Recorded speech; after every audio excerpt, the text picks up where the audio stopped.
few extra features we'll use with the sixth form. So we've got our marker and our standard hide here. This one is a picture instance. I'm linking it to a particular picture that must be my scone pole.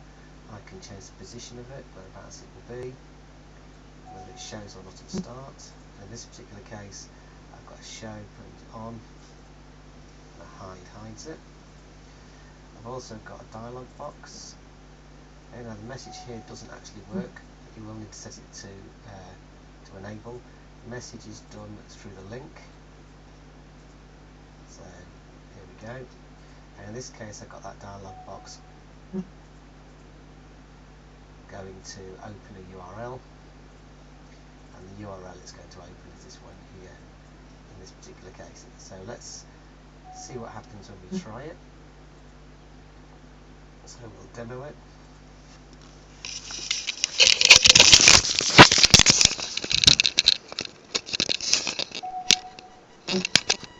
There's our link.